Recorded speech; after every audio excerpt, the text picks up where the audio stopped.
Lekin guruhimiz a'zolari mana keyingi obyektimiz ham bitta, xudo xolasa bu Toshkent shahridagi Olmaliq viloyatida. Mana ko'rishlaringiz mumkin.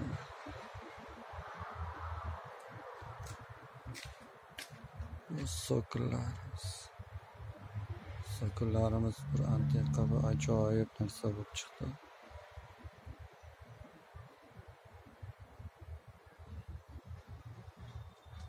Kimga shunaqa dekorativ aboylar kerak bo'lsa, fasadni murojaat qilishlaringiz mumkin. Bemalol.